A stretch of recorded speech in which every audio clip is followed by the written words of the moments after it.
Hi guys, ito naman pong kaibigan niyo si Jake.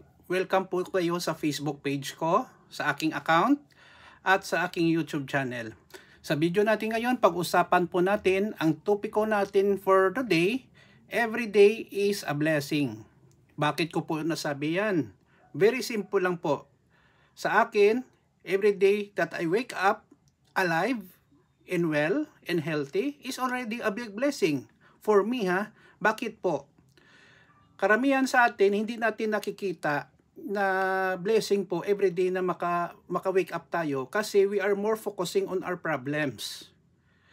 Hindi ko po sinasabi na hindi ignore lang natin ang ating mga problem sa buhay. Part po yun ng pagkatao natin na may hinaharap po tayo ng mga challenges, problema sa health, sa pera, relationship at iba pa.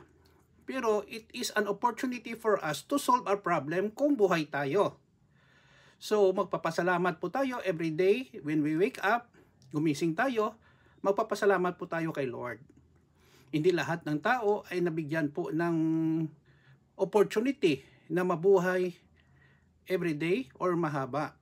Iba kasi, ay nako, maraming gastusin, maraming problema. That's normal.